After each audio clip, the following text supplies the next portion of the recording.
DD214 Network podcast is for mature audiences only. Any videos, music, or entertainment not originating from DD214 Network is used and covered under Section 107 of the Copyright Act of 1976, also known as fair use. Opinions expressed are our own and do not represent any DoD or U.S. government entities as a whole. This podcast is for entertainment purposes only. Viewer and listener discretion is advised. You are no longer alone now, because we have you.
Welcome and good morning. Welcome to the DD214 Network podcast. This morning, y'all better look the fuck out today. Our crayons are sharp, the box is full, our bottle of glue is topped off, and our helmets are on tight, baby. We're about to rhythm with the tism. Let's get this fucking episode going, gents.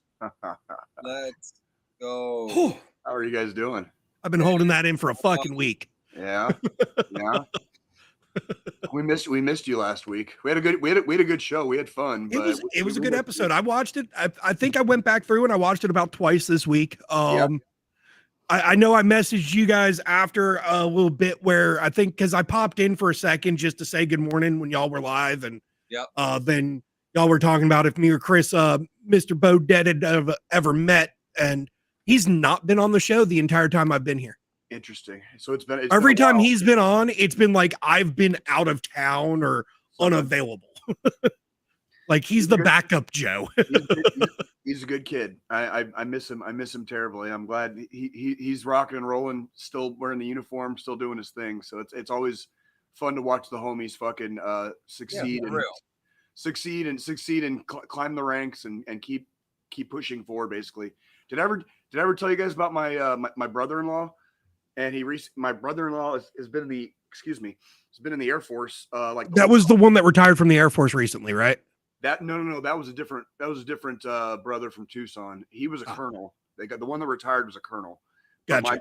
My brother-in-law, married to my sister, he just picked up. He just made the pay grade E9. He's a chief master sergeant now. Oh, nice. So he the Air Force's equivalent of like sergeant major. Yeah. He fucking made it. Well, he just fucking made it and he got it. And definitely want to give him some fucking props on that. That's we've got shit.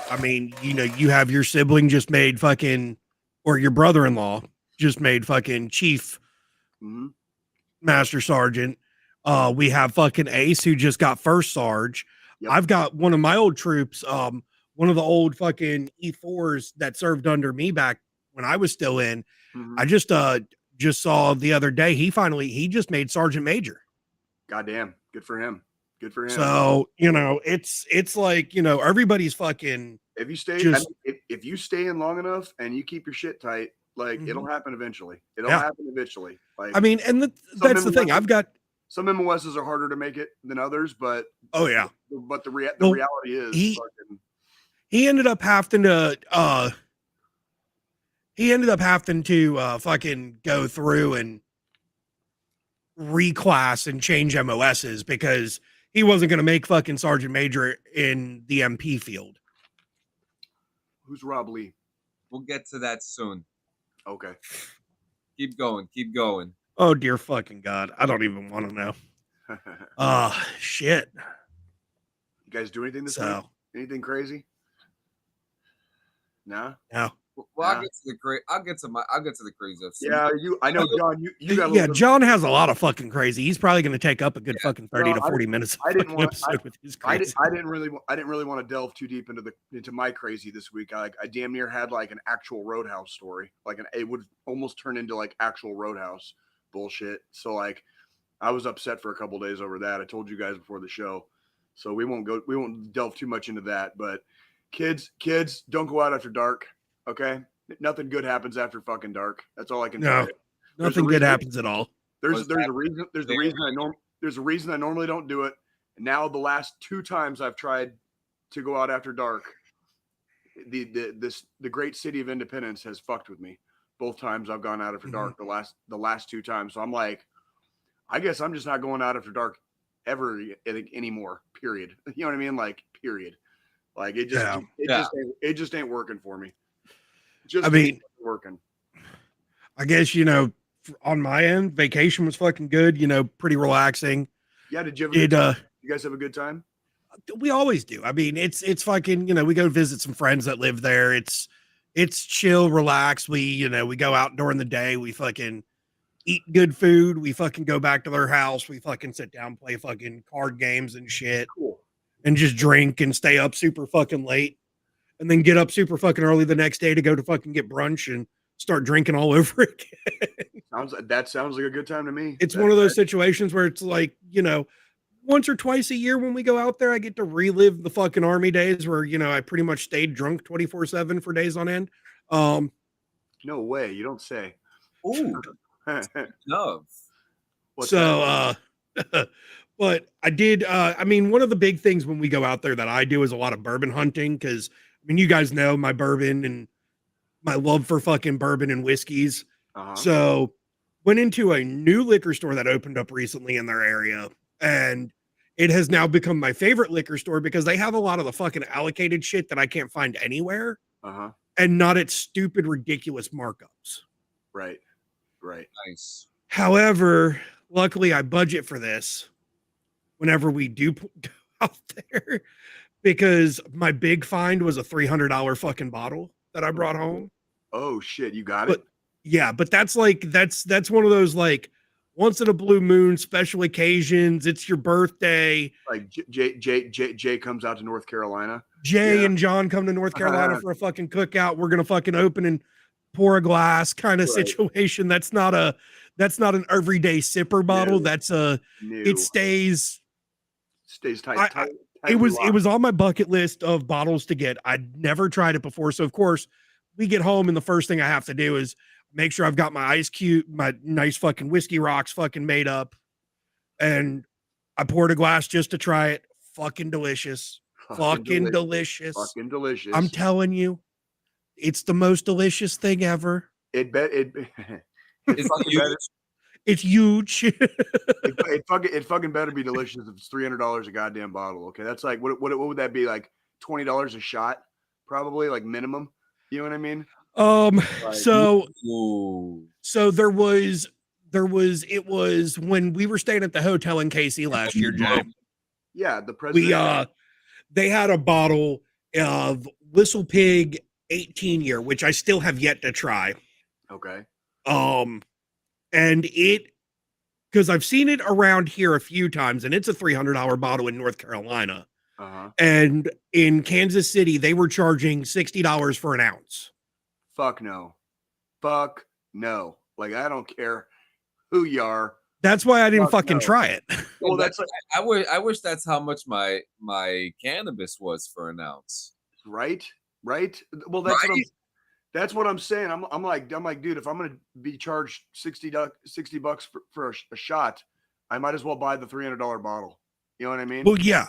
Like, because I mean, 3 shots and you've practically bought the fucking bottle. Damn thing, and there's only 3 fucking shots gone, right? So, like, but see, that's the other thing. Like, because I saw a bottle of it in Kansas City in one of the stores we went into. Uh-huh. And the bottle in Kansas City was fucking $1,000. Fuck no, dude. Because the one thing I noticed when we were in Kansas City, and the reason why I didn't buy any bottles to fucking check baggage for the flight home was because Kansas City, a lot of the stores sell it at fucking secondary market pricing, which is a stupid, ridiculous fucking markup.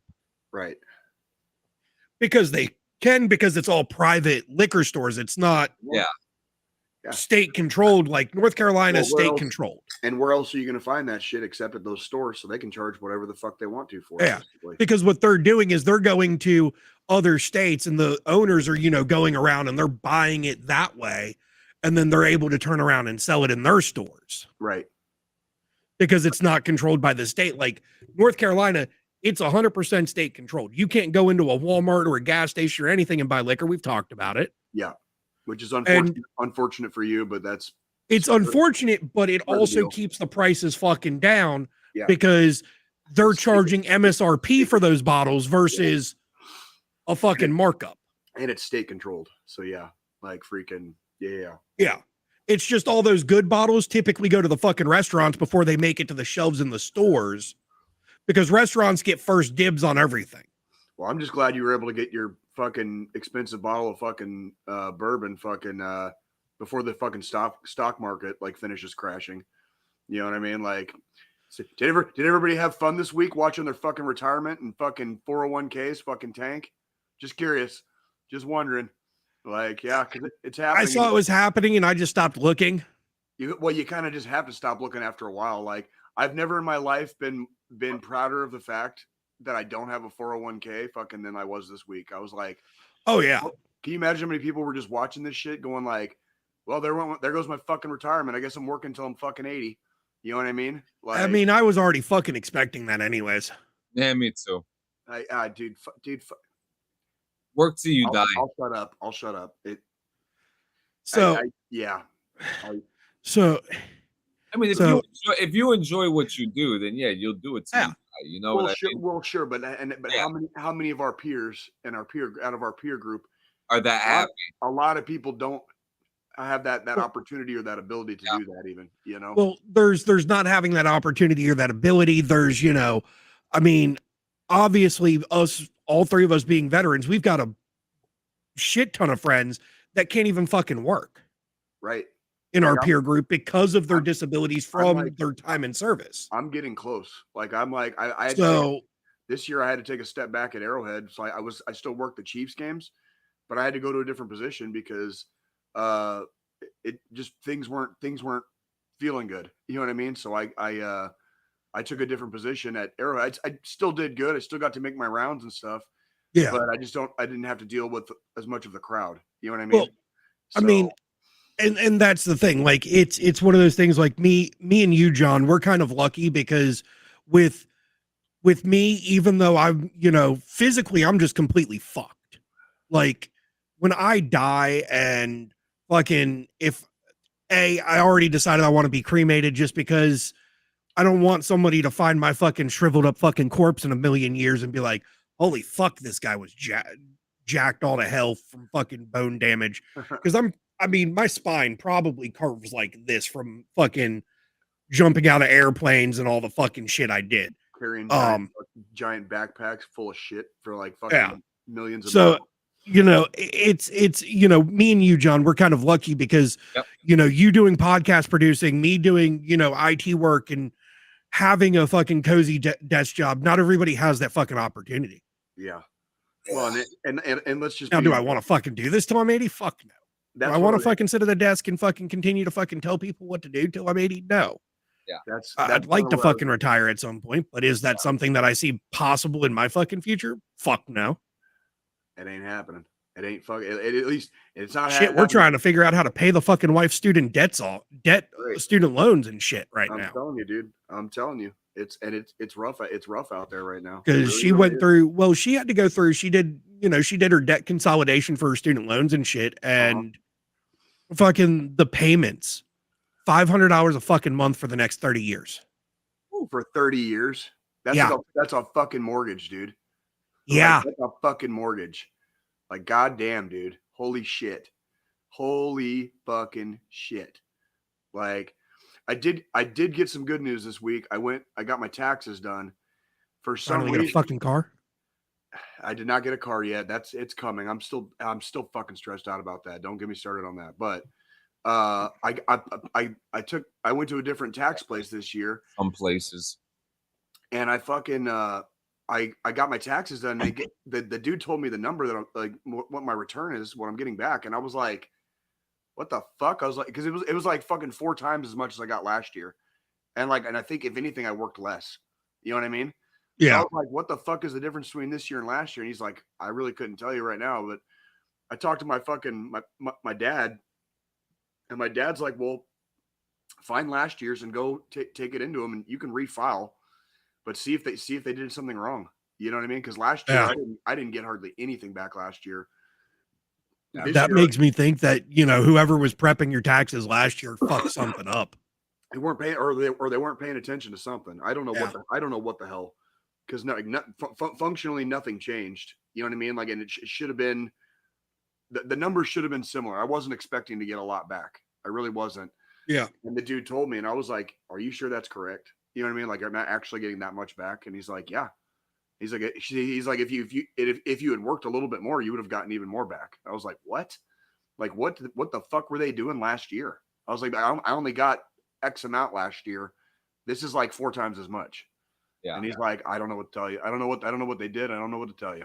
You know what I mean? Yeah. I think that's interesting too, Ty, because the student loan thing is just a fucking issue and a half everywhere. You know what I mean?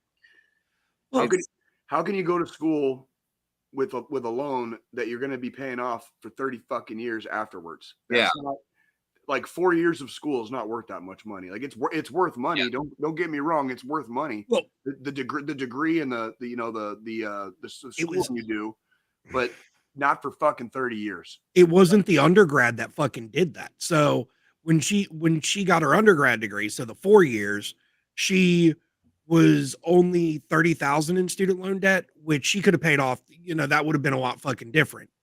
Right. The graduate degree, which was the additional 2 years after the 4-year degree, right, put her to $100K in student debt. God damn, dude. I can't imagine that. Like, I have a mortgage on a house, so my mortgage is over 100. Obviously, it's over $100,000, right? Because I bought a house, but that's a fucking house. You know what I mean? Not a goddamn fucking 2-year or 4-year fucking graduate degree from a fucking college. Mm-hmm. You know what I mean? Like, there's investment here. Obviously there's investment in your education when you go to school like that, when you go to college. I agree, yeah. It's an investment, but you shouldn't be paying that investment off for fucking like the rest of your life. For like, because I mean, if we look at it, age wise, she's going to be paying it off the rest of her life. By the time the 30 years is up, I'll be 65 and she'll be fucking 70. That's what I'm saying. It's ridiculous. It's fucking ridiculous. And some, there are some places that do give a shit about education, and you get real lucky sometimes. You get real lucky with that. Is 1%? Is it that low? I don't know which. I feel bad for the millennials, like my peer group specifically. Like, early 2000s was like, early 2000s to mid 2000s was like a fuck fest of just like student loans, and motherfuckers are still paying shit off. Motherfuckers have already changed careers like 2 or 3 times. Like, so they're not even doing anything related to their goddamn degrees, that whatever they have degrees in. I got brothers and sisters back in Arizona, fucking from the Army. People I've known throughout my life, they're still paying bills for shit that they did 20, 25 years ago, that they're not even doing that thing now. That whatever their education was for, they're not even performing those duties anymore. They're in a completely different job field or whatever. And it was like, well, what did their money go towards then? You know what I mean? Well, like, I think there does need to be a conversation about some level of student loan forgiveness. You know what I mean? On some level, maybe not all of it, but on some level. I mean, that's where, the big concern for my wife right now is she got a fucking degree in public health. That's not a bad thing. Not a bad fucking degree to get, as long as they're not shutting down all the fucking programs from the government side, because our fucking government. Oh, wait. Yeah. Yeah, I know. Her job is losing a lot of fucking funding, and they're firing, like the federal jobs are disappearing in public. Get your hand off my penis! And then she has to fight everybody else for the same job because they fucking lost they all lost their job too. So she has to, so it creates like almost like an artificial fucking wall. You know, it's like a barrier to fucking join, basically. You know what I mean? It just turns into a fucking giant barrier because now you're fighting your own peer group just to get like 10 people fighting for the same job. Well, and that's where I've told my fucking daughter now. I'm like, you know, with her, she wants to go to fucking college, and I'm like, no, go to trade school. Something.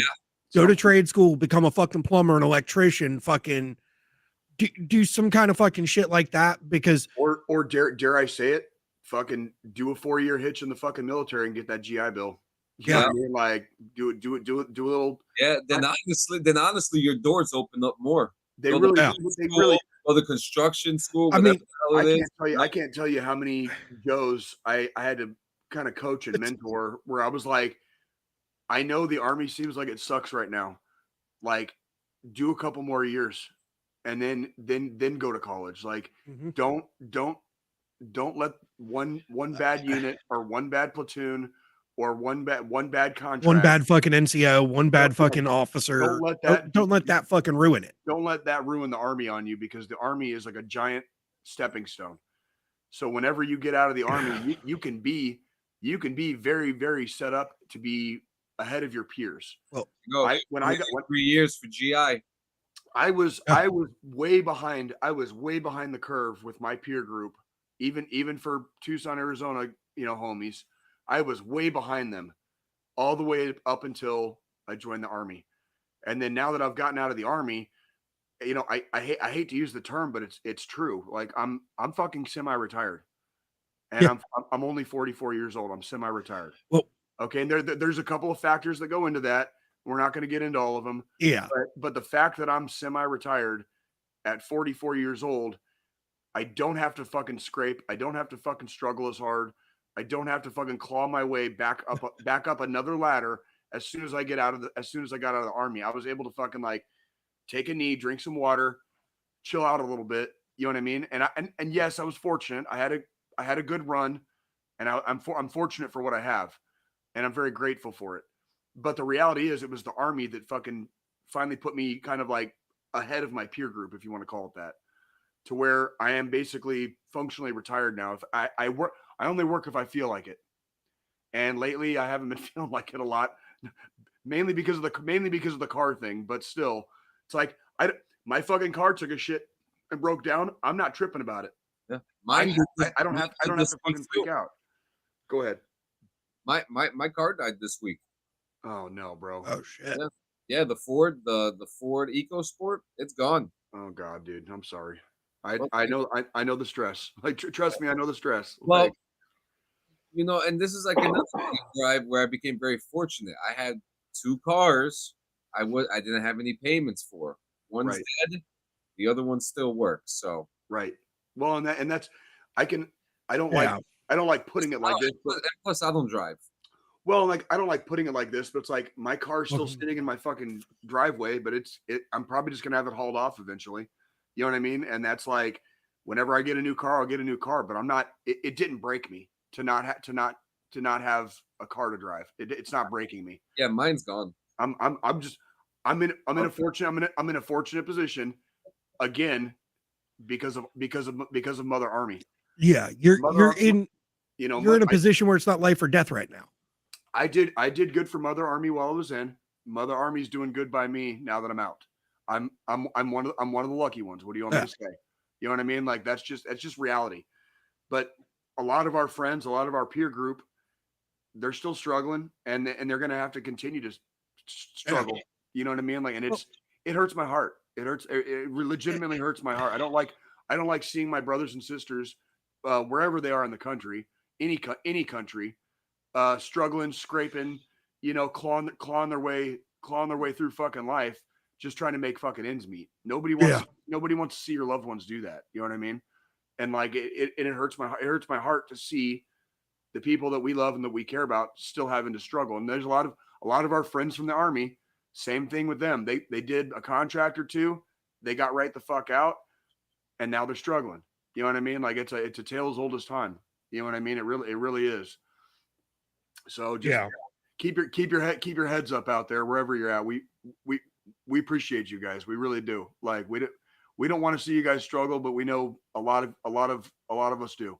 So we'll make it. We'll get there, guys. We'll get there. Yes, we will. Yes, we will, man. I do want to say something. I want to get back to the drinking stuff a little bit because like I have found the better drink of choice for me now. What you got? I'm drinking Bud Light hard sodas. Okay, I'm familiar. I know. Yeah. I know those. I know those. Delicious. I mean, Joe, do not fucking judge. No. I was actually, I've got, because I've had them when I went through my little seltzer kick thing that I went through for a while, because they're classified, they're Bud Light seltzer hard sodas is what they're. Yeah, because like they call them a seltzer, but they're not. They're just a fucking hard soda. Yes. The orange one is fucking delicious. Oh my god, I'm obsessed. The to answer Cleary's question real quick, Cleary, I ETS'd in October of 23, or excuse me, 21, October 21. I moved to Kansas City December that year, and as soon as I got to Kansas City, I went to the VA and did my, whatever, like the medical stuff to receive a rating. After that, it was about 3 or 4 months, and then one morning I woke up and got a wild hair. I checked my bank account balance, and they had back paid me up to my ETS, so it was about 6 months. I got about 6 months worth of back payment for disability, and now obviously it comes every month like clockwork. So that's just. But I consider myself one of the lucky ones. Like there was not a lot of fighting. They gave me my rating with no fuss, no fight, and on the first look. So it was like there was no. When I do my group therapy, there's still dudes in my group therapy that've been out way fucking longer than me from other eras, not just GWAT, like other eras. I don't even have. They're still fighting the VA. Like it breaks my heart because I'm like, they probably deserve it just as much as I do, but for some reason it was a fight with them, or they waited fucking 15 years after they got out before they went to go get their disability. And now everything's not service connected. Yeah, now and then that's when I highly recommend, if you are still active, the minute you get out or within like I did within a few months, immediately get to the VA, immediately get your rating, even if it's 30%, 40%, that's still percentage, that's still there for you. It's an award. You are awarded a disability rating. It's an award. That money is already set aside. You're not taking it from anybody. Yep. Okay. Be smart about it. That's your shit. Go get your shit. You earned it. To add in, and this is just from experience. This isn't like a brag or nothing like that. I like for even myself, I didn't even apply for mine until like maybe 2-3 years after I was out. Yeah. And I did mine myself, and I got mine back in 3 months. With a proper rating. They're usually pretty quick about it. Like it does take a few months. It does take a few months. You do get back pay. You'll get back paid, and then once it's done, it's done. You know what I mean? Like you can go back and redo it or refile if you feel like you need to, but once it's done, it's done. Like for me, now I just make appointments with the VA when I need to go see the doctor. Yep. For dental, dental and fucking all the things. And I think we talked a little bit last week. It took 9 months, but I finally got to see a shrink, like an actual shrink.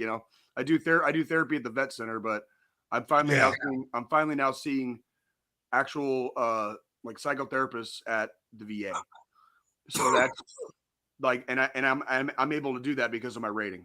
I'm able to do all that because, fortunately for me, I don't have to worry about healthcare for the rest of my life. But then again, what do they know that I don't? Like how much longer is the rest of life going to be? You know what I mean? Like that's like how long is it going to be till I end up fucking like fighting like burn pit cancer or some shit. You know what I mean? Mhm. Like, what do they know that what do they know that I don't? You know? Yep. Oh man. So, yeah. Yeah. You want to get into the gritty? Yes. I want to hear about your fucking. Do we want to touch that first, or do we want to touch that post I was telling you guys about first? Because I think it'll be quicker to cover what I had and then jump into That's your fine. shit. That's fine. So, Cleary, since you're here, this is a prior service to recruiter conversation here. So this was posted by the DFW Army Recruiter and the Go Army Minneapolis pages on Instagram. Congratulations to future soldier.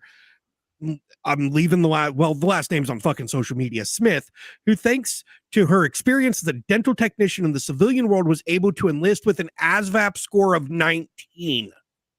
Not only does she get to skip the career training for her job, so she doesn't have to do AIT, she's also going to start her career as a specialist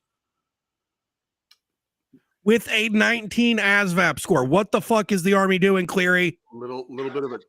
Gentlemen, this is Democracy Manifest. It's like we used to joke. We used to joke about ASVAB waivers. You know what I mean? Like people being a little bit like, you know, touched in the head. You know what I mean? And like A little touched in the head. a fucking potato can score 19 on a fucking ASVAB, dude. A fucking potato can. Okay, like that's literally like that's a potato score, dude. Like, did you spell your fucking name right? Did you fucking come on, dude? Like, and you want that? Okay, you want that? So Cleary, are you okay with it, Cleary? Like, is that like? I mean, I don't think he really gets the fucking choice, but well, are they just bad at taking That's what I'm saying, bro. Thank you, Bear. That's what I'm fucking saying, bro. I don't want anybody to get this twisted. Like I'm not trying to be overly judgmental about this, but it's like that's a hard score to get that low of a score on. You know Most what I mean? of the answers are C. I mean, you could just about randomly just write stuff in, and you'd probably still end up with like a fucking higher score than a 19. I mean, so I get, you know, Army Civilian Acquired Skills Program, I guess, is what the program that this future specialist is going in under. This is the program, according to our resident recruiter. However, I also don't feel like just because you have a civilian skill that you should be able to join if you score below a certain spot on the fucking ASVAB, no matter what. That's a pretty hard score to like.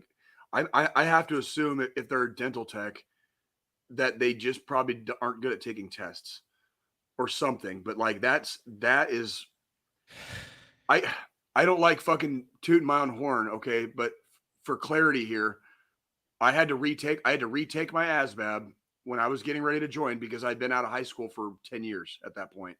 So I had to retake the ASVAB before I joined. To compare, I scored a fucking 97. Okay. That's a relatively high score. Not a lot of people get above 90. Yeah. Usually, not a lot of people get above 90. A fucking stud. 19. Oh, dude, you should have seen my line scores. You should have seen my GT score, dude. Like, you should have seen my line scores.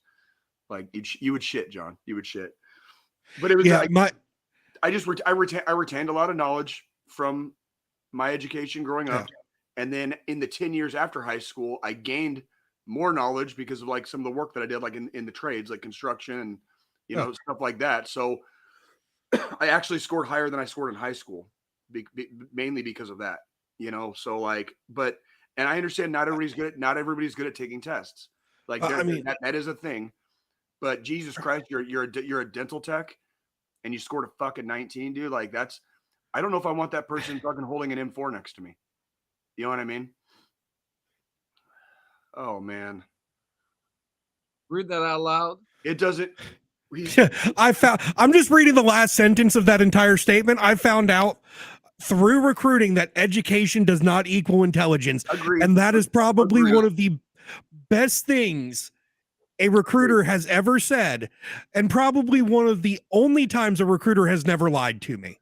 Well, and if I'm being perfectly honest, I had to tell certain people throughout my career in the Army where don't pay attention to my fucking line scores. That's not necessarily an indicator of me as a person or even a measure of my intelligence.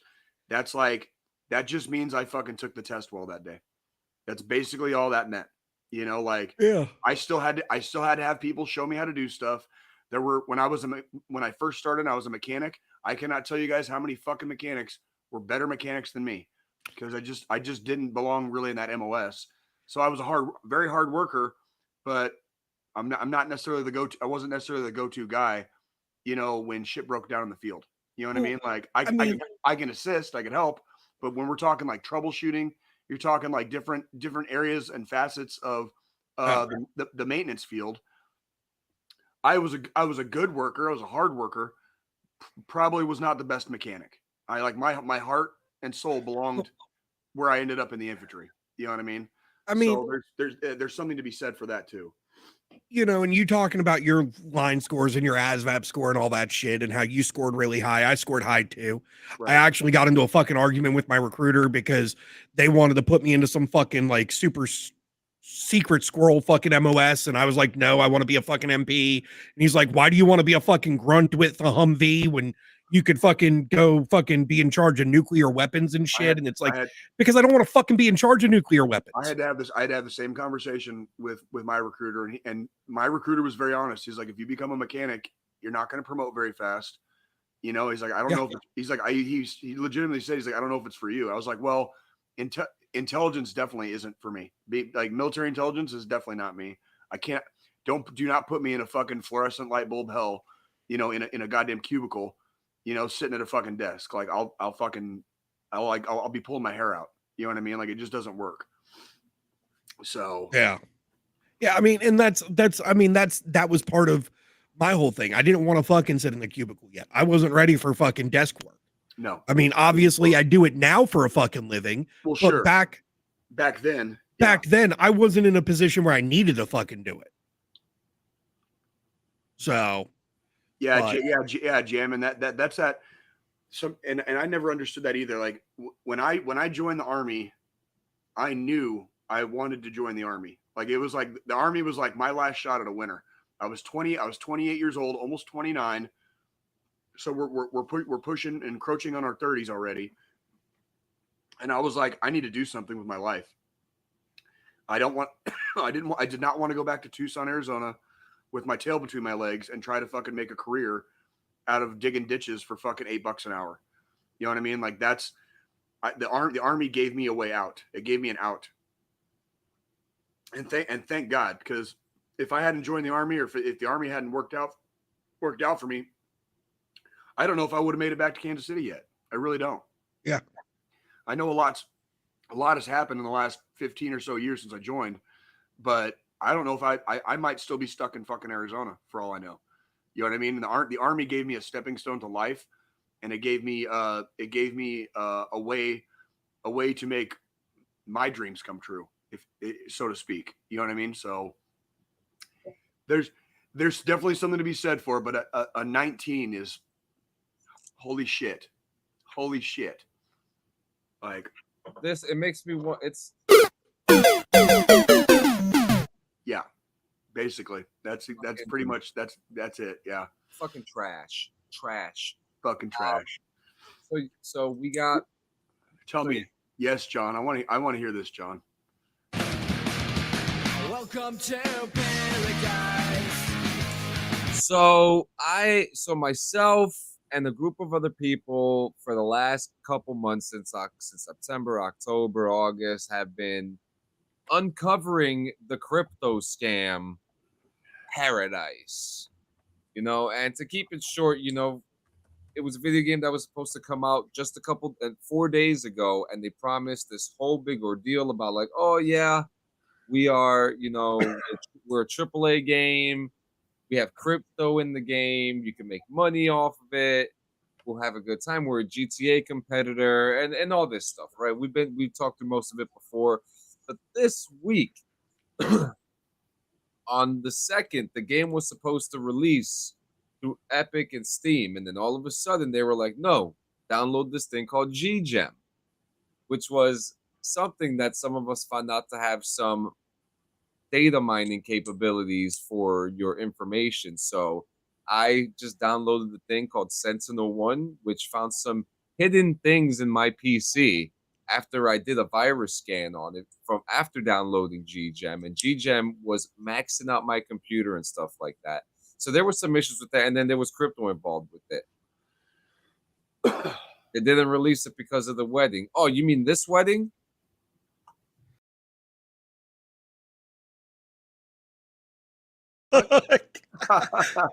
Oh, goddamn AI. That's spooky. That's spooky. That's from our boy Mr. VCSL lady. Fucking funny. Jesus Christ. You know, he's my biggest fan. In fact, just yesterday, I mean, how could I forget? How could I forget? Just yesterday, he was a part of this. Robert Lee onto the street. Oh shit. He won't answer my calls. We're in talks.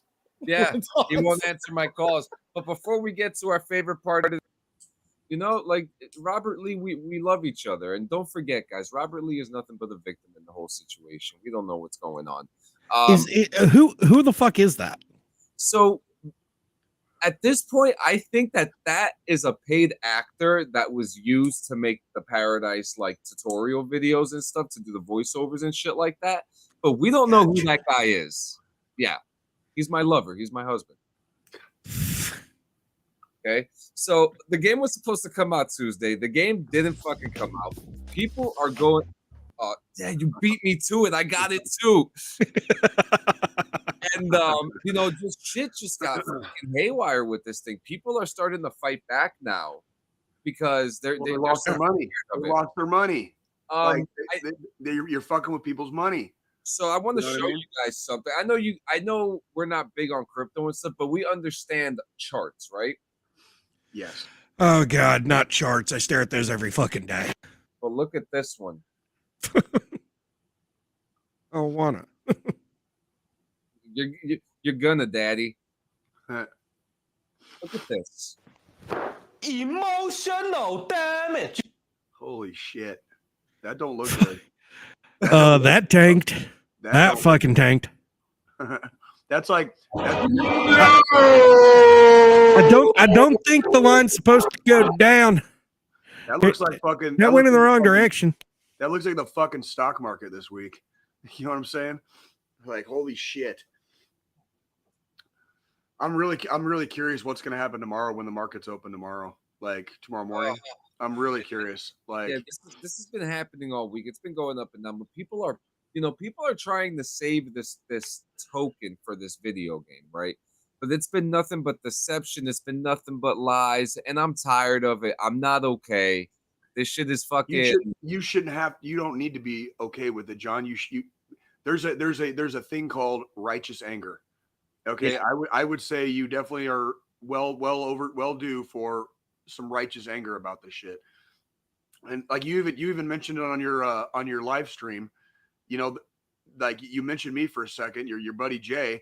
This is part of the reason why I don't fucking play video games anymore. That's right. I can't fucking trust anybody to even put out a fucking game. Yo, you know what I mean? I'm glad you reminded me of that, because I did say that. I said because Jay's already a casual gamer, and this is just something that pushes him away from gaming. Yeah. Can we pull that chart back up real quick? I just want to I want to look at it one more fucking time. Yeah, and then one of the guys that for the homies. One of the guys that made the video, Jetro, they put him in the game as a homeless guy. And he's the guy that they've been attacking a lot too, along too. But yeah, look at that. Fuck. So this is just a week ago. Yeah, this was a day ago, but this is from the month. Like this is why the Death Paradise shouldn't have let Diddy be involved in their fucking planning. There you go. Clearly. He put too much baby oil in the game. Yeah, I mean, dude. It is. I mean, and then like I'm playing a game called Enzoi right now, and I'm fucking loving it. I'm living life in it. Okay. I mean, but see, The thing is, it's shit like this, like you said, that makes casual gamers like Jay not want a fucking game anymore, because you can't fucking believe shit with AI now. It's so hard to believe what's really going to be a fucking game and what's just a fucking scam to steal money from people nowadays. Yeah. And It's fucking it's ridiculous. It pisses me off as a tech person, as someone with a background in software development, someone that fucking loves playing video games, loves fucking, watching other people play video games, just enjoys gaming as a whole, enjoys providing content like you, John, of video game gameplay and shit like that. It takes it away for the casual gamers. Because like me and John, no matter what fucking happens, no matter what bad tastes XYZ happens, we're still gonna play a fucking game. Sure. We're still gonna produce content. We're gonna still do that because that's something we like to do, and that's just our thing. But for the guys like you, John, or I would even go as far as saying like Cleary, because I know Cleary streamed a time or two, but he doesn't stream and provide content like me and John. And most of our viewers from even back when we were under the DD214 gaming banner, that was a lot of veteran gamers and casual gamers. That wasn't the me and Johns. Right. And this shit just fucking ruins it for people like that, because stuff like this is part of the reason why we had to reflag as DD214 Network, because the gaming part started getting really silly, and the gaming industry hasn't been very proactive about keeping the bullshit out. Like it's like freaking, it's a lot of bullshit. And correct me if I'm wrong, when did the fucking business models start turning into pay us up front and we'll get you the product that you pay for, like whenever we fucking feel like it? So when did that become the fucking model? You know what I mean? That's a good fucking question, because I don't know. And there's not a fucking solid answer to that, because it just fucking happened. We just started having Ubisoft, EA, fucking all these other companies release half-ass games, and then you're paying for upgrades along the way that eventually get you the full fucking game, but you have to spend the initial $70 on the fucking base game. Then you have to spend $20 3, 4, 5 months later for a fucking DLC pack that adds more to the base game that should have just been there to begin with. Then you got to do that again and again and again over the next like year or two to really get the true full fucking game. Yeah, fuck that shit. Yes. And that's where, and props to Nintendo, because I've said it before, that's where I will die on the fucking hill of Nintendo is still the only fucking company that properly gives us a full fucking game from release. Yeah. They've had a few hiccups with like Pokemon Violet and Scarlet. When that released, there were some bugs in the game, but that's just software development nowadays anyways. Shit's gonna slip through the cracks, but we still got a full fucking game. Yes. And then they give you an option to buy like a DLC or something later on down the road that adds new content to the game, but you're getting that full fucking game right off the bat, and then you don't need to buy that additional content if you don't want to. Right. It's kind of like GTA 4, when you had like the Ballad of Gay Tony and the Lost and the Damned. So like it was worth it to buy the DLC, because you already had GTA 4, or for Red Dead Redemption they had Undead Nightmare. Yeah, you had Red Dead Redemption. Undead Nightmare was just an add-on to the game, and it was fun. We still haven't gotten any fucking new content for fucking GTA 5. Still haven't gotten new content for fucking Red Dead Redemption 2. Probably not going to. You know what I mean? And it's unfortunate because the trend just became fuck you, pay me. Fuck you, pay me. Yeah. And it's like I remember the fucking first time I got shaken down by the mob. You know what I mean? Like get the fuck out of here with that shit. Look, you're not gonna do that to me. I do want to show you guys something. I want to show you guys 2 screenshots real quick. Okay. First, this one. Why do you compare yourselves to Rockstar Games? We have never compared ourselves to Rockstar Games. That's your imagination. Any comparisons are happening only in your head. We don't have billion-dollar budgets or thousands of employees. What we did promise a unique AI-based NPC system. We delivered. No, you didn't. This is the first free open world project with live AI characters on XRPL, and we made it happen. No, you did it. No, you didn't. But the condescending Lies. answer. Now, I want to ask you guys something. When there's a free to play game that comes out, right, and they promise you a big world, do you expect the AAA developer to answer you like this? Read that for me, please. If you're just a gamer, then what are you complaining about? The game is free. You didn't pay for anything. We're developing this game with our own money. You have no right to demand anything from us. Fuck you. Fuck you. How about that? Fuck you right in your fucking face. Fucking bitch-made motherfuckers, dude. How about the developers of the fucking get the sand out of their fucking vaginas? Jesus fucking Christ, dude. Yep. Fucking That's that shit. That like you said, the condescension. Yeah. It's like, why are you even in the business if that's how you're gonna fucking treat your customers? Everyone must deliver what they promise and give solid products to day one, like Baldur's Gate, like GTA, so on. The new generation of these early access games that lie to you must be stopped. Agree. Hard fucking agree. Yeah. It's horseshit. It's fucking horseshit. Yeah, and I mean, it just seems to be one new thing after another, and it's like, we think there might be an end to it soon. We don't know. I mean, Jetro just put out a video today with a lot of my footage, and it was actually kind of interesting because it kind of I'm not going to show it here because that is Jetro's video. You go over there and give him his roses because it is amazing. And what he does is that he has footage from a Discord AMA, and then footage of me debunking it, and then not just me, like Cyberboy and then other content creators and other things are just debunking everything. And then that was another thing. The day before scam, they had the day before employees too. So embarrassing. There were connections to that as well. This is a problem, and we always talk about scumbags and stuff like that, but this is just the scummy of the scum. Oh yeah.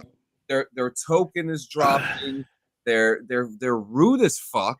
First of all, this isn't the first time they've been rude. They have no respect for the people who actually want a good product. They have no respect for the people who are investing in their token. There's a lot. It's a lot of bullshit. Save your money, kids. Save your fucking money. And do not download the G-Gem launcher. No. You guys, I know you guys give me shit sometimes because I don't like putting apps on my phone and stuff like that. Shit like this is exactly fucking yeah. Why. Shit like this is like every time, like my goddamn phone company, Verizon, has a fucking app. I'm sorry, Verizon, I'm not fucking downloading your fucking app. I don't give a fuck whose app it is.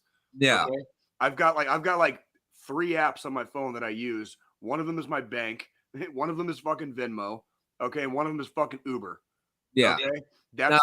That's what I'll put on my fucking phone so that I don't get clogged up. My phone doesn't get clogged up with a bunch of bullshit and I end up like losing my ass because my phone gets fucked because of something I fucking downloaded and put on my phone. Yeah. Same with my fucking old ass laptop that John and Joe love to make fun of here. Like this laptop would be a fucking brick right now if I downloaded a bunch of fucking apps on it. It'd be a fucking brick. Okay. Like it's not like, I don't know. The whole, everything went fucking sideways and backwards. And like, I don't understand it. So I don't fuck with it. You know what I mean? That's just the J way. You know what I mean? Like, yeah, I don't know. I don't know. And then even here, and then we're about to close off the Paradise conversation and play some bingo. Yeah. Well, a couple people say here, I remember after the day before shutdown and Fantastic shutdown, Fantastic made a statement. It was just like this. Yep. I remember someone called them out and Fantastic responded, shit happens. Yeah. And fuck those attitudes. It's so unprofessional. And Yeah. it's so, it speaks volumes for how much bullshit your product's bullshit. yeah. And then you're gonna fucking yell at the people that are yelling at you. You know what I mean? For putting out a bullshit product. That's not how you fucking business. That's not how you business. Period. Okay. It just doesn't work that way. It's like going into a fucking neighborhood bar, fucking swinging your dick, and you get mad when somebody fucking cold cocks you and fucking drags you out the fucking front door. Yep. You know what I mean? Yep. Like fucking like you don't get to fucking do that here. You don't get to fucking do that here. So, ladies, go ahead, Squillini. Oh, I was just gonna say, once you're done with the Paradise thing, before we jump into bingo, let's touch on the Switch too, real quick. Yes, please. But yeah, Paradise. I also want to say, Ty, the thing about Creation Dev is that he thinks that he is this. He thinks I can't stand the creator that attacks other creators and puts them down because he feels that they're better than them. When in actuality, his world is as real as Paradise has made it to be. You know what I mean? And Motherfucker, I will make your feelings hurt. Try me. I'll hurt your feelings and your from the fucking dungeon. and- You're gonna be paying $100 by next year for new games anyway. So I don't know. What It's not just the Switch 2 that's going to be doing it from the dungeon. It's everybody. I don't know where gaming like lost its core values. Yeah, You know what I mean? But like, Jesus Christ, like we got something's got to change. Something's got to change. But Paradise, you're done. It's over for you. I'm probably going to be covering you probably for the next couple times. And for the new audiences coming by, I appreciate you sticking around. I'm not used to a new audience, but I just want you to know we provide good content. This is DD214 Network. Just 3 veterans sitting around talking shit. That's what we do. Yeah, we're really good at it. We're really good at it. $90 for Mario is crazy. I mean, look, it is crazy. All right, So, I'm not gonna sit here and lie. Here's the issue that we're having in the US. And this is going to be the big thing. So they announced the Switch 2, the Nintendo Switch 2 earlier this week. And initially when they announced it, they're like, okay, pre-orders start on April 9th. They didn't give us pricing or anything during the event, but then after everything started showing up on websites, we found out pricing. The console is going to be $100 more than the OLED model of the Switch. The games, instead of being $60, are going to be $80 now. So there's a $20 increase, which if we look at, the pricing in Japan versus the US, there is a significant difference. But also all these prices came out right after Trump announced all the tariffs he's placing on these other countries. So, of course, these companies are going to have to charge us more for goods here because of what they're having to pay to get them to us. Correct. It's economics. It sucks paying $80 for a fucking video game. Trust me, I don't like it any more than the fucking next person. Sucks watching your 401k tank too, doesn't it? Well, that too, but it's neither here nor there. I mean, the console overall, it looks good. They're adding a lot of features that I feel like should have just been there with the fucking original Switch. Like, we're now finally going to get fucking party chat in game. I'm so happy about that. Without needing to fucking use a mobile app to fucking do it. And it only supporting one fucking game. Because the only game it supported was fucking Splatoon. Yep, and now you also have the video camera too with the so and you don't have to use. So I looked it up. They're going to provide a list of supported cameras that they've tested, and you don't have to buy the fucking Nintendo camera that they're selling for $50. You can use a third-party webcam.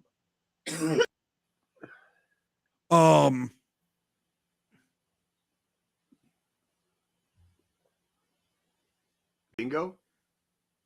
Yeah. I mean, but so yeah, that is a problem, and they're actively going through the entire OG Switch library and testing to see what games run properly, what games need to be patched to get them to run on the Switch too. Another thing I like is like some of the original Switch games, they're releasing versions for the Switch 2 that have like additional content added to them and stuff.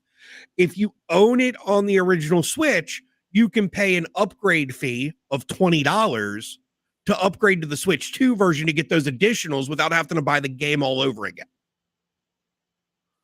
That might be, I could see that. That's nice because they're saying, hey, we're going to give you a version for the new console of this game, but if you already own it, instead of you having to repurchase it, you can pay us to upgrade it to the Switch 2 version. So you get all the additional stuff we're adding to the Switch 2 version of the game. Yeah. I could, it's like DLC basically, but it's DLC That's whatever. That's like, but you're also getting the improved graphics and shit that the Switch 2 offers, all that other crap. Yeah. I mean, it's gonna be interesting to see where things go, because the pre-orders were supposed to start April 9th worldwide, and Nintendo's already come out, and right now there is officially no pre-order date for the US because of the fucking tariffs and shit. We'll see. Ooh-wee. Can do. We will see. They could have done a lot of things, but I mean, that's been my main beef. That's one of the reasons.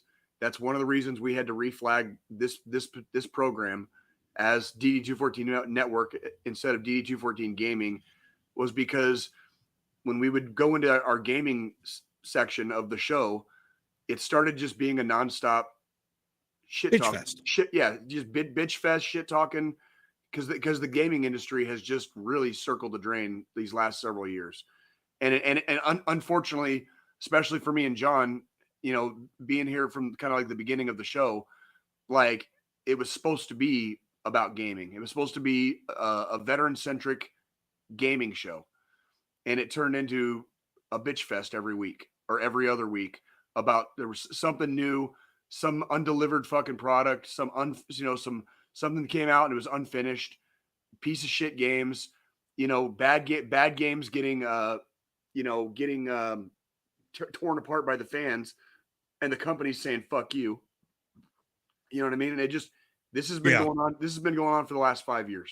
And don't forget the actors who fucked it up for some of the people too, like being fucking, misogynistic or rude or disrespectful to fans and their communities, or not keeping their mouths shut about certain topics. Yeah, that's it doesn't make the gaming industry look good, especially considering it's now 2020, fucking 2025, and we're sitting here and we're still griping about fucking, unfinished business and undelivered promises.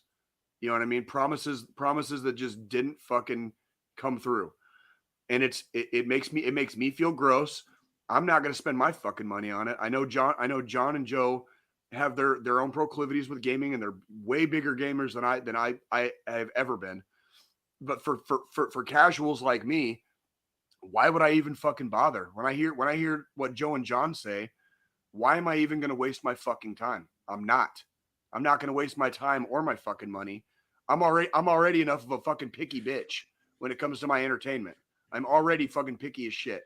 So when Joe and John have a problem with something, I would have been fucking out the door fucking like 10 minutes ago. You know what I mean? These two have way more patience with gaming than I do. Way more. Way fucking more. So anyway, what do you want me to say, dude? What do you want me to say? If I'm lying, I'm dying, right? Is that what we say in the Army? If I'm lying, I'm dying. Well, I mean, and the thing is, you're spot on about the whole fucking patience thing, because what me and John do, John does it a lot more than I do, for sure. And it takes a lot of fucking patience to deal with the bullshit.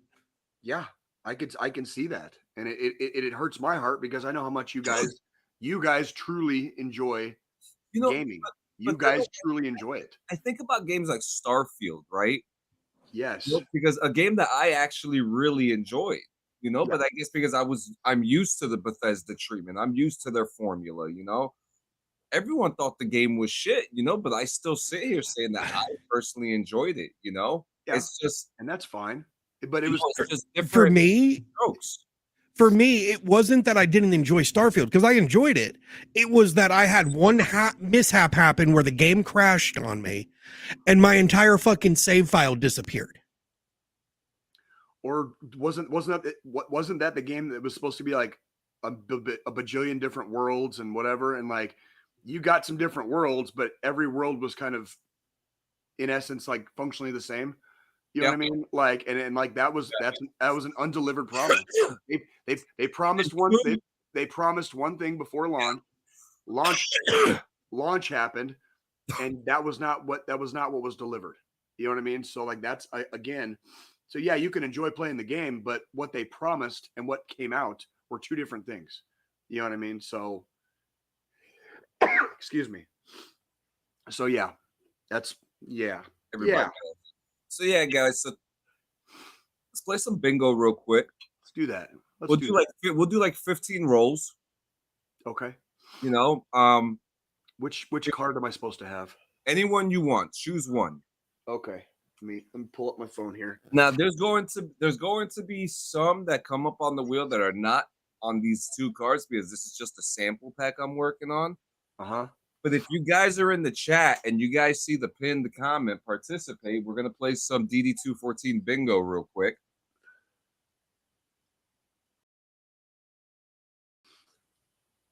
This will be fun.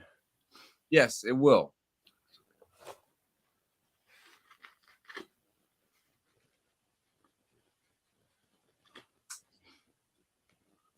What are you laughing at, Joe? Joe, you're muted. Muted. Uh-oh. What'd you do?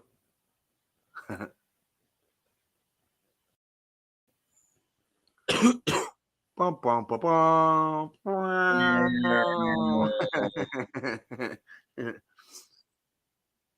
What the fuck? There you are. Now you There are. we go. Okay. I was saying instead of yelling bingo, do we yell like I got my DD214 when we fill a whole fucking row? Yeah. That works. Instead of fucking bingo, since this is DD214 bingo. That fucking works for me, actually. Because I mean, did you really earn a DD214? Because I've looked over these bingo cards. If you've not heard any of these fucking sayings in your career, They're actually kind of fucking hilarious. But yeah, we got a wheel for it. I'm generally excited. Bingo is fun. Clean live from Paradise joined. God. Look at that wheel. Let me bring this up a little. Oh. Take out this overlay too.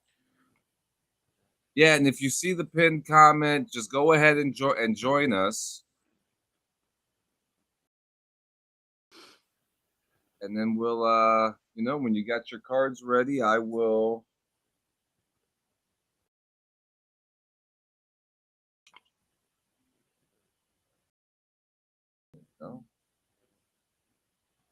Okay.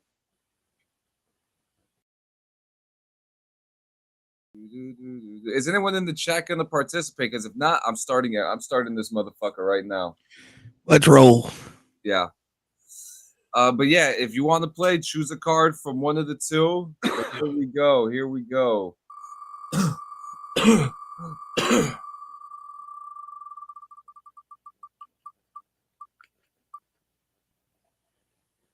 Oh, we don't PT on Fridays.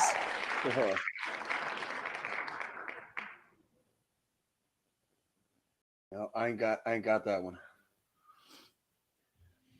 Right, all right. Oh yeah, you're right from the dungeon. Roll and roll. Yeah, I got to get some Limp Bizkit buttons. No, you don't. No, the fuck you don't. I got you, John. God fucking damn it. Next one, get Botland told again. That's just a Tuesday. Yep.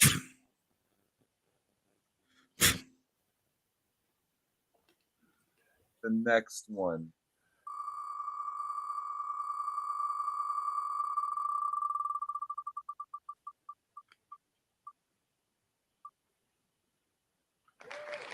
Called Warrior, ironically. I like some of these. I'm not gonna lie. Listen here, Warrior. Yeah. Or did you guys ever get called Hero? Like, let me tell you something, Hero. Can I tell you something, Hero?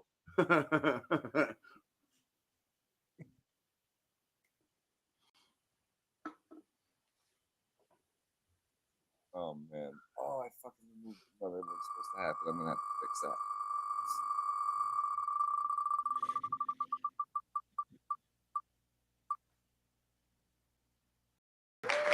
Spent 3 hours staging gear that didn't get used. Happened way more than I'd like to admit. Gotta love fucking emptying out Connexes and fucking just to put shit back in. That's fucking funny. Oh man.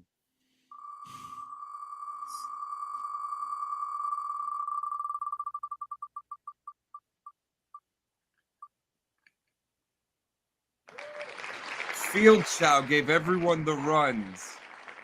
Got 2.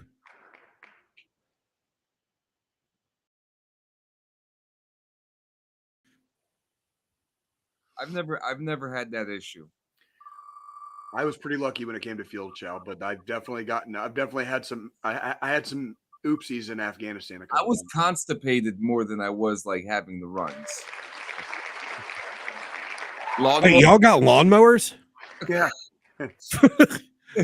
Fucking army is this? We had lawnmowers. We had lawnmowers. Third ID. I blame you, John. That's okay. Oh man. It's easy to blame the cooks until you get hungry and you actually need to eat. You know? Yeah.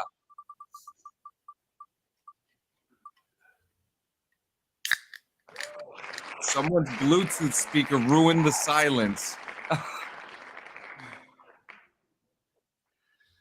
Did you guys remember that thing where if you pressed it, it's kind of like an Instagram thing or something, but it's like just really loud sex noises. You know what I mean? And it was like a trick, and like I've seen that like ruin some fucking silence and make shit really really awkward. Yeah. Like, oh my God. Somebody like opens it and it's just like, oh, like just some poor lady just getting railed the fuck out. You know what I mean? Like, it's like, and everyone's just like, okay, what the fuck? You know what I mean? Like, that's fair. My favorite field chow was the shrimp scampi and chicken Alfredo night. You know what? Some of the goddamn DFAC meals were actually pretty fucking on point, especially when I was downrange in Afghanistan. Yeah. When we were on a big enough fob at different junctures, I'm not gonna lie, sometimes the food was delicious and I would look forward to certain nights of the week because they're serving whatever that particular night, you know, whatever. And it's yeah. The cooks definitely, you know, don't get as much credit as they deserve sometimes, that's for sure. Yeah. I'll tell you one thing. The one thing that I did enjoy mostly was being in the field but it was because of the kitchens, the motorized kitchens. Yep. You know, yep. The way, you know, to put it together, and it was pretty big. They used to let us sleep in there until one day another unit decided to sleep in theirs, but they left their burners on. Yeah, I remember you told me about that. Yeah. Yeah.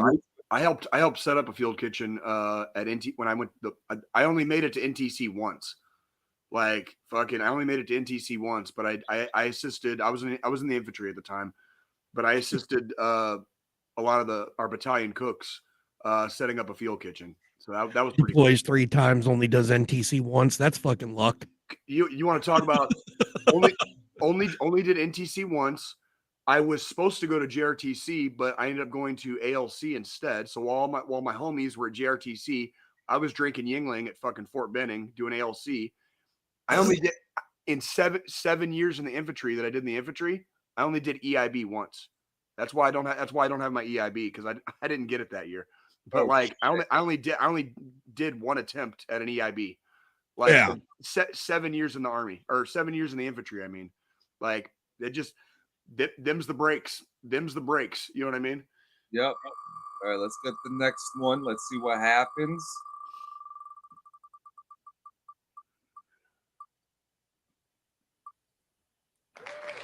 You're not leaving until the paperwork's done.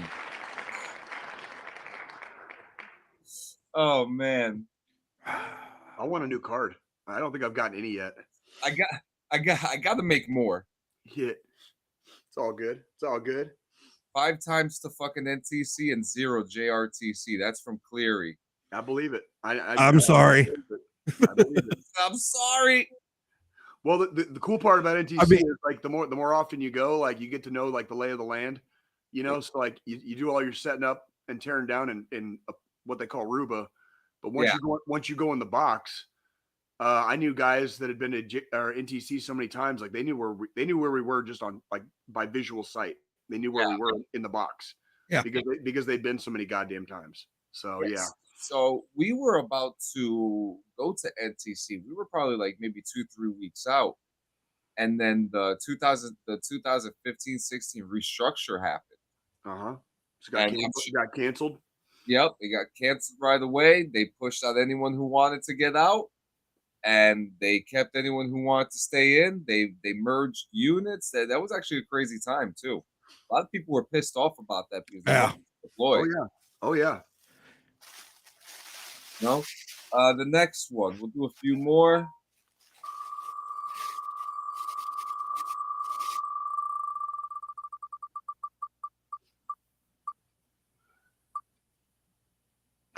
Got tasked by walking by. Yeah, that's definitely a thing. Like, hey, you, come here. Yeah, come here, hero. Like, hey, let me look at your uniform real quick. Oh, it's a polish stain on that floor.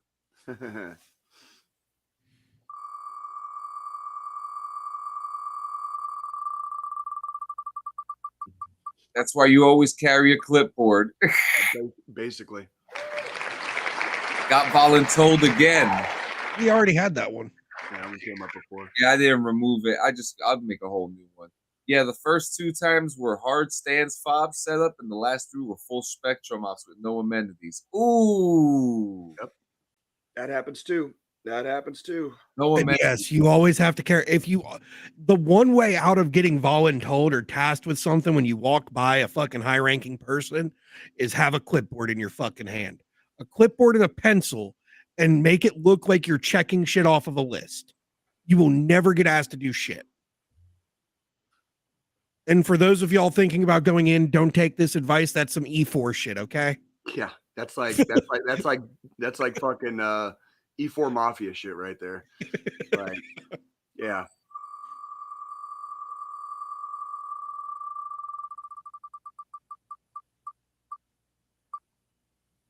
All right, we did this one. Yeah, all right. You wasted my rolls, motherfucker.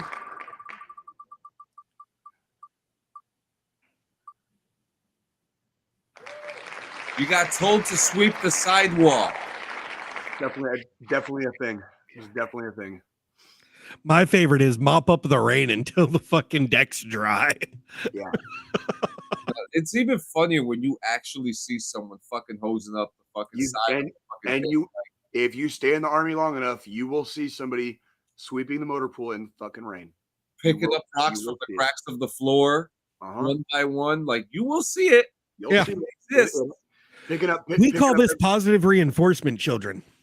Picking up everybody's fucking cigarette butts and shit. You know what I mean? Like, I want to let any of our viewers know, I was the one NCO.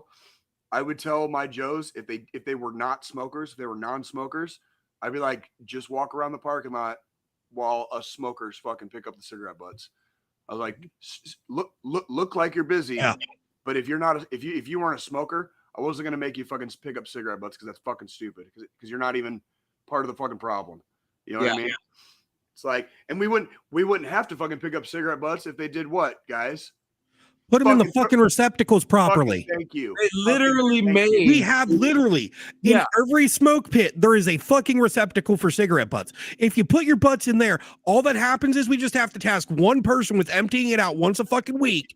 We don't have to fucking go police the fucking entire ground to find every individual fucking cigarette. Everywhere. I don't smoke anymore, but even when I still smoked, when I was still in the Army, I still to this day, if I bum cigarettes, I twist out the fucking tobacco, I crunch up the fucking filter, and I fucking throw the fucking thing away. Yeah, every time. I mean, if there's not a cigarette receptacle nearby for you to stub out your cigarette into, you just roll the fucking shit out. Yep. Stomp it with your foot to put out the fucking cherry, and then throw the fucking butt into a trash can. It's not hard. It's really because it's not fucking lit, so it's not going to start a fucking fire, you dumbasses. It's not fucking hard. And it's not hard to be it's not hard to not be a lazy asshole and just fucking flick your shit wherever the fuck you feel like it. Yeah. Okay. It's not hard. No, absolutely. Now we'll do one last one. I like the way the wheel sounds. It is kind of cool. Oh, this one doesn't count. This one doesn't count. You say respin. We already had that one.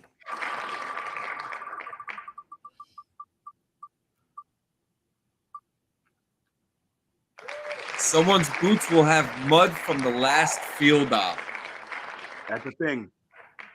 Remember I told you guys about turning my gear in when I ETS'd from Carson. Yeah.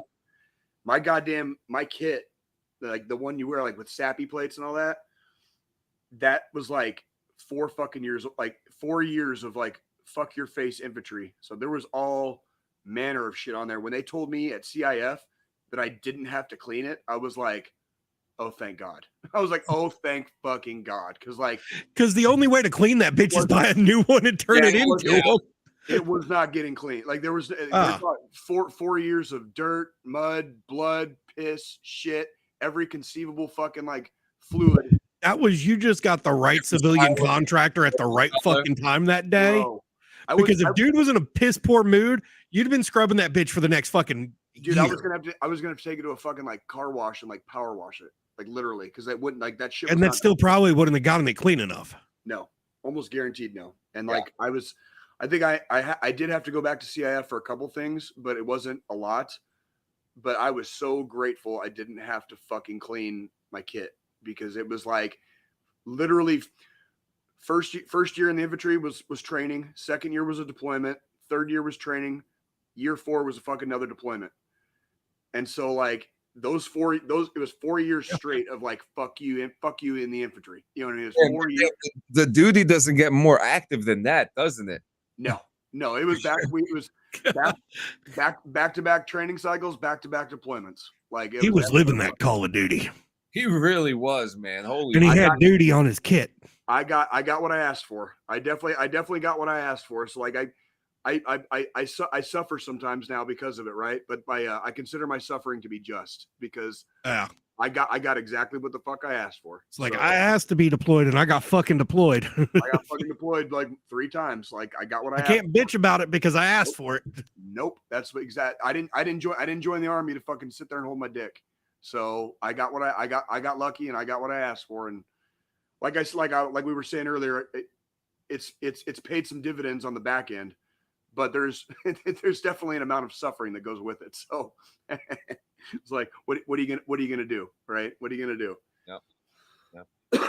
Well, ladies and gentlemen, I truly appreciate you guys coming out today. Absolutely. This was a fantastic, fun episode as always. We always have a good time here on the DD214 Network podcast. I just have a crazy idea coming out with some of these bingo cards. I really want to do something for the veterans, and so there's going to be a bingo card pack with like, I'm going to try to shoot for like 50 different cards and stuff like that. Figure out what comes with it. Maybe sell it as like a little board game for veterans and stuff to play at home or in their units and stuff like that. Some to take to the field maybe, or fucking whatever. Just something fun. But guys, if you're looking for some merch or anything like that, go to www.cleansanchezmedia.com. All that good stuff. If you want to make podcasts like us, you can hit the link that's in the description. Yada yada yada. And yeah, so I'll take the final thought this week. Words are hard. I kind of want to start off. It's gonna be interesting. I lost a childhood friend this week. On April 1st, which is an interesting day to lose somebody, right? Mm-hmm. And we haven't spoken. We haven't spoken since childhood. I actually saw him a couple of years ago. He was good. He's actually friends with my brother-in-law too, which that was kind of a funny full circle thing too. Mm-hmm. But this friend of mine, Felix Quintanilla, he wasn't a veteran, but if he was a soldier, he would have been a great fucking soldier. I'll tell you that much. I know plenty of the type where it's like if they had joined one of the branches and joined the ranks, like they would have made good soldiers or Marines or airmen or whatever, sailors, whatever. Yeah, and it saddens me because I remember being with Felix. We played Little League together, and there's a memory that sits rent free in my head. And it was the first time I ever saw someone hit a baseball and break the bat. Like I got Wow. to see that in person. And we were just kids, Right. We were like 9, 10 years old, and seeing this happen. And being kids, something like that always lives with you, and that lived with me because I remember being there Yeah. when it happened and how happy we were for him. And unfortunately, he ran through some bad luck and he lost his little brother, Henry, who I was good friends with him during our childhood. And just on the first, we lost Felix. And, I'm thinking about him. I'm thinking about his family. I can imagine how someone could be feeling after, losing someone who is such like a pure soul, Mhm. and we go through this all the time with our friends because there's always like few people in your life that like truly who are truly pure souls or that shine in bright light. And when you have those and when you lose those, it's very hard. So Yeah. this one, even not being as close to him, like others were, it still kind of hurts because this is someone that like was again an angel to the world. And rest in peace to Felix. He's with his brother now. And obviously the whole point about the final thought is to make sure that no one is ever alone. And we experience loss all the time. And if you're experiencing loss, and if you're feeling alone, if you feel like you're just having a hard time, guys, if you don't want to talk to us, if you don't want to talk to a family member, a friend, you can call strangers at 988. You can actually dial or call 988. And it's interesting because if you go to like to Walmart or some McDonald's, even liquor stores sometimes, you'll see right on the parking space, they have a sign. I've been seeing a lot more signs for 988. In fact, I'm watching a show called Dope Thief. And Uh-huh. there was a scene where one of the characters called 988. Cool. And in this scene, um, you see her dial the number, and in the scene, she speaks to the person and she tells them, I don't, you know, I don't want to take myself out. I just really need someone to talk to, Yeah. you know? So What- take into part of what perspective, it's for. guys. That's Yeah, part of what it's for. take into perspective. They're not there just to help if you want to end your time, they're there to talk to you, to take you out of that mentality. And I think that this scene really helped portray that because the character had a gun in her hand, and we know that the character is lying, but just the scene itself, speaking to an operator, and that operator was ready to hear everything that she wanted to say, Right. and how willing they were. That is the experience you're going to get with these people. And it's not a subscription service. It's not a paid service. You call them. You can call if you're having a hard time right now, stop watching us and go dial 988 or dial 1-800-273-TALK, 1-800-273-8255. They're there for you today, every single day of the week, 24 hours a day, 7 days a week. And I mean, we like to joke around here, but this is something that we don't like to joke around about. I was just gonna say, like, we've had some very frank discussions on this show that the three of us individually we suffer sometimes, and we have our rough days, and sometimes days will turn into weeks or weeks will turn into a season. You got to get it out somehow. You got to get it out somehow, even if you're in a season of depression, a season of like high anxiety. Just wake up not feeling good that day. I don't like getting too personal on here, but like I was telling Joe and John before the show today, I had an incident occur that I was not involved in, but several nights ago, this week, I was just in the presence of something when an incident occurred, and it fucked me up for like 2 straight days. Like I'm just now today starting to feel a little bit better, but just being in the vicinity of this incident when it occurred really fucking messed my head up. And we're getting to that age in our lives, especially as veterans, especially post service, where you're trying to make it back in the world, and you're trying to be a polite member of society. And sometimes society doesn't want to be polite for you, so it can fuck with your head. And like when you're in your head, you got to find a way to get the fuck back out. You can't just fucking stay there because it doesn't get it doesn't get better by itself. There has to be some. You have to take some proactive steps to cull the herd a little bit. You know what I mean? So if you got like a herd of fucking bison stampeding in your fucking in your brain space, yeah, you've got to cull the herd. You've got to like get or make the fucking herd switch direction, so that you're not sitting there just up your own ass, you know, for no good reason. You know what I mean? Most doors are easy to break through. Most. I have had a lot of success combating what you might call intrusive thoughts. So I do pretty good when I have intrusive thoughts. I've become pretty adept at shoving those thoughts out of my head. But that doesn't necessarily take away the depression. It doesn't take away anxiety. Right. When I have what I would call like traumatic stress responses that occur sometimes, I have traumatic stress responses. It still hurts. Nothing's going to go away. I'm probably going to be dealing with this shit for the rest of my life.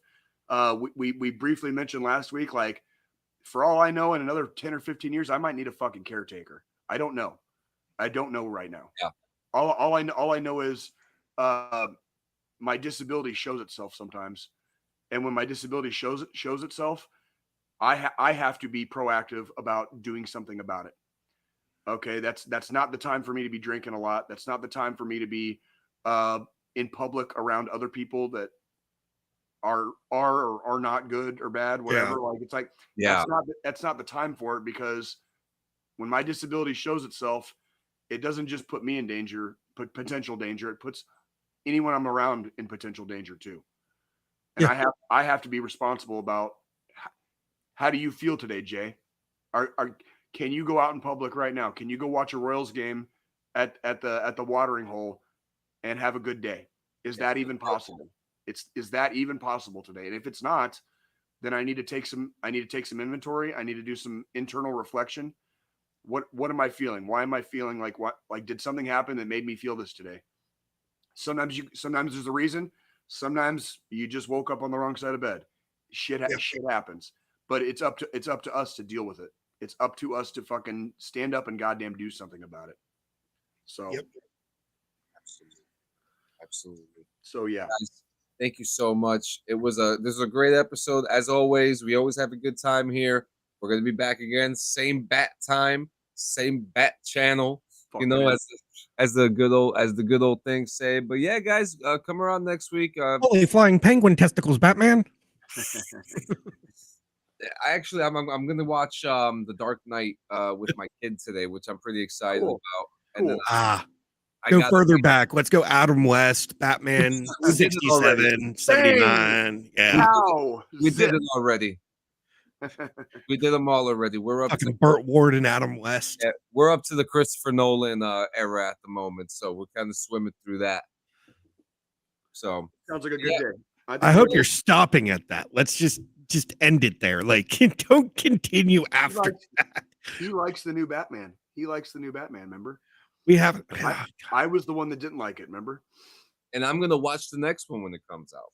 I know you. I mean, are. I'm gonna. I know you are. Curiosity is gonna kill the cat. I'm still gonna fucking watch it, but I'm not gonna go to theaters to watch it. I'm gonna wait till it's free. Dude, I'm gonna watch that shit at the fucking 3DX theater that they got over here in New York.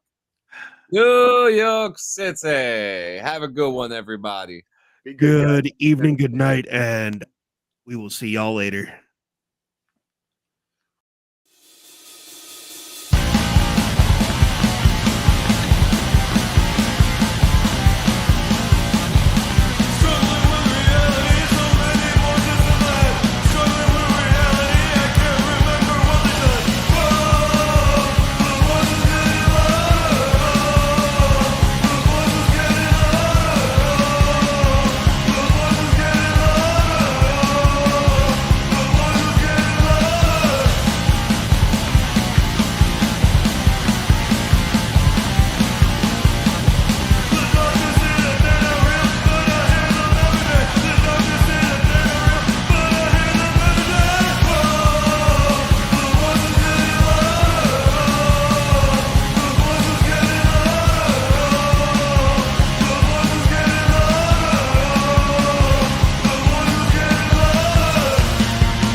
we're still